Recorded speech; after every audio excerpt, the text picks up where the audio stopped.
celebratory mood characterized the groundbreaking ceremony of the new Copperbelt International Airport being constructed in Dola on the Copperbelt province by Aviation International.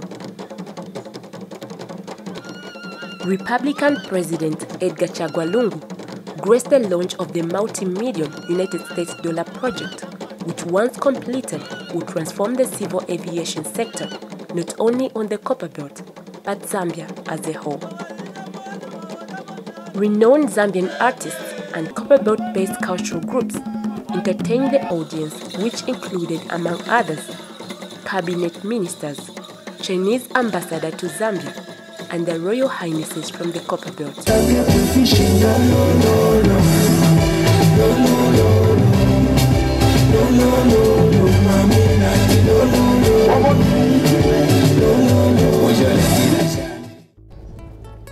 What we are witnessing today is the fulfillment of the Patriotic Front's commitment to infrastructure development as one of the key priorities and strategy for accelerating our country's socio-economic development. Today's groundbreaking ceremony is a clear testimony of the PF government's resolve to better the living standards of our people. Government has prioritized the expansion and modernization of transport infrastructure because it is critically essential for sustained growth and socio-economic transformation. It is in this respect that government is totally committed to addressing the challenges that afflict and affect negatively the transport sector. Ladies and gentlemen, for us to achieve a diversified and resilient economy as espoused in the recently launched 7th National Development Plan, we have to build a well-functioning transport system. The President further implored the contractor to engage local subcontractors and suppliers as a way of passing on the benefits to the people of the Copperbelt. During construction, it is expected that about 3,000 direct jobs will be created, and this is partly going to solve, for a short while, our job shortage in the area. As much as I'm directing the Ministry of Housing and Infrastructure Development to ensure that subcontracts and suppliers to the project are undertaken by local contractors in order to build capacity and empower Zambians, I would encourage Zambian contractors who work on this project to be equal to the task. I say this because several times we have given chance to our Zambian contractors, they have let us down. In the same vein, let me ask contractors, as I have heard elsewhere, to employ Copperbelt residents, especially our youth, so that we fulfill that PF campaign promise to empower young people. And Chinese ambassador to Zambia challenged the contractor Aviation International not to be complacent as a result of past achievements. Here I wish to say a few words to the contractor of the project, Aviation International. It is indeed a well-known Chinese company operating in Zambia. I know that this company has successfully completed some notable projects in Zambia in recent years, such as Lusaka 400, Mungo Kalaba Road, and some housing projects. However, I still want to urge you not to live on the achievements of the past.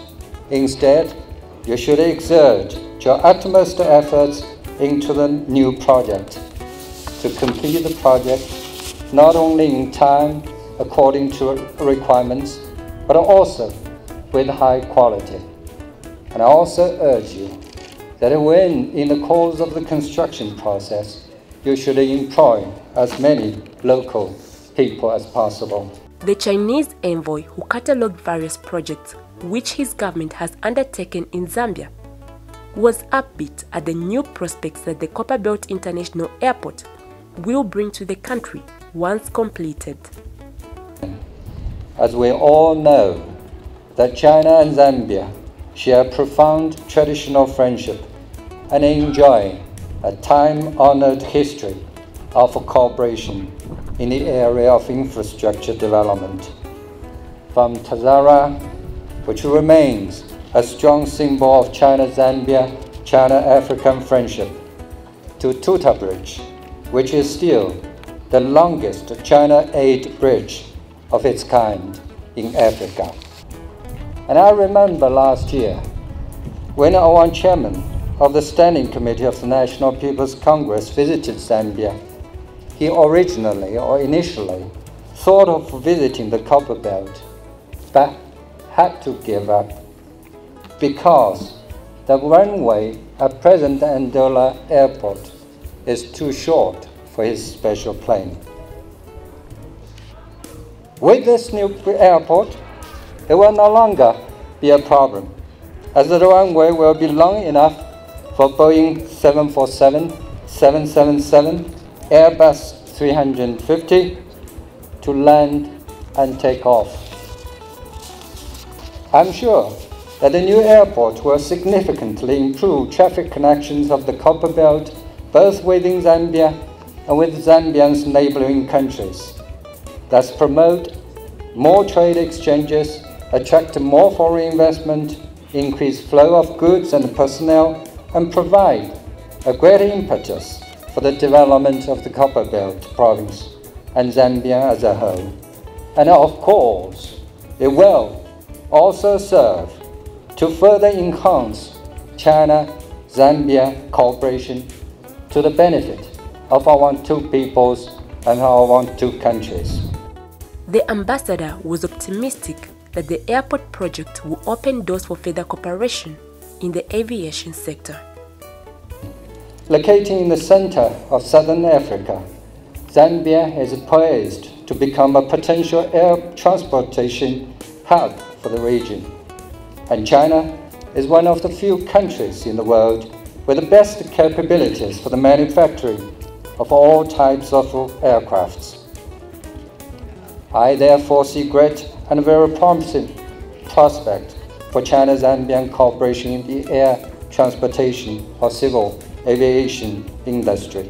We should therefore not be content with the construction of the airports, but should aim higher, go a step further, and bring our cooperation in this sector to a new and a higher level. And Housing and Infrastructure Minister advised Aviation International to adhere to the Zambian labor laws during the 3-year construction period.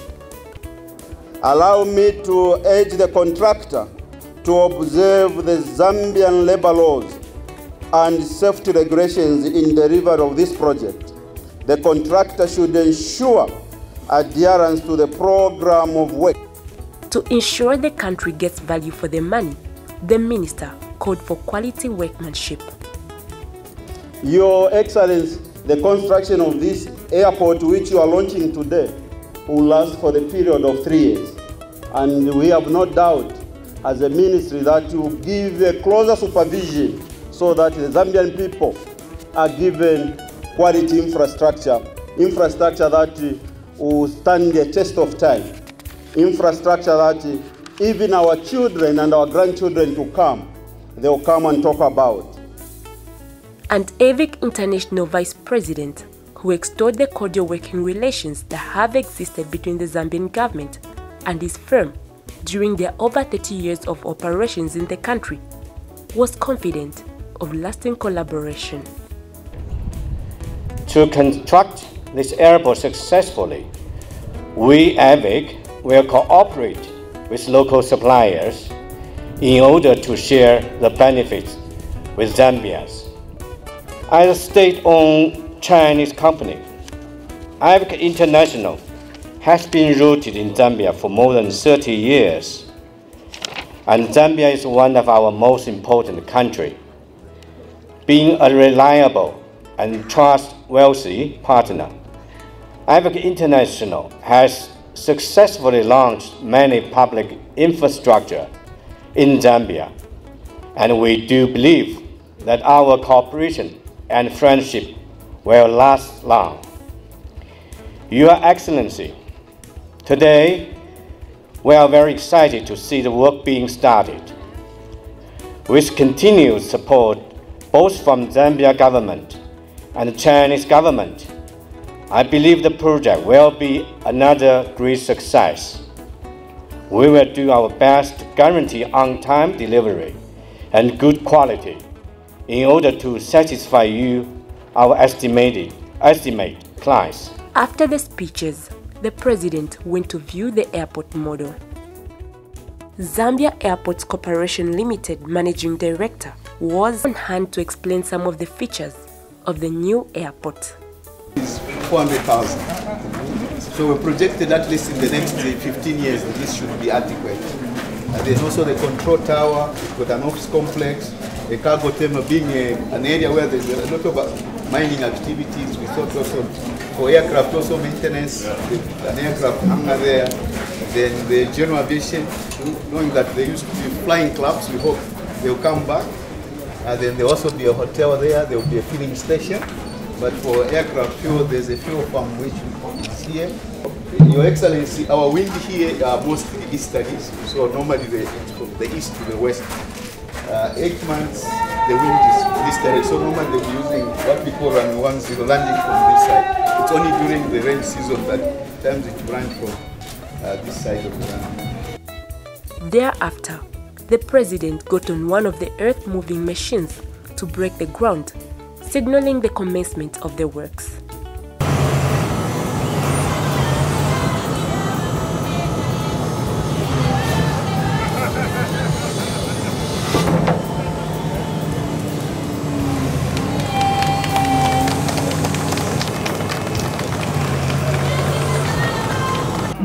This was followed with the laying of the foundation stone by the President and the Chinese ambassador.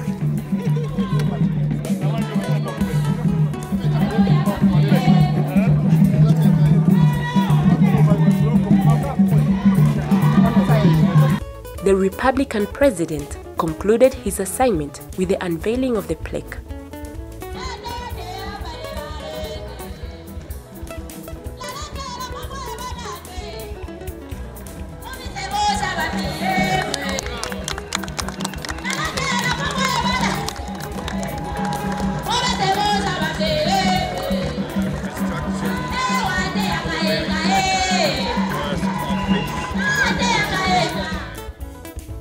The construction of the ultra-modern international airport on the Copperbelt could not have come at a better time than this, when the province is trying to diversify its economic activities.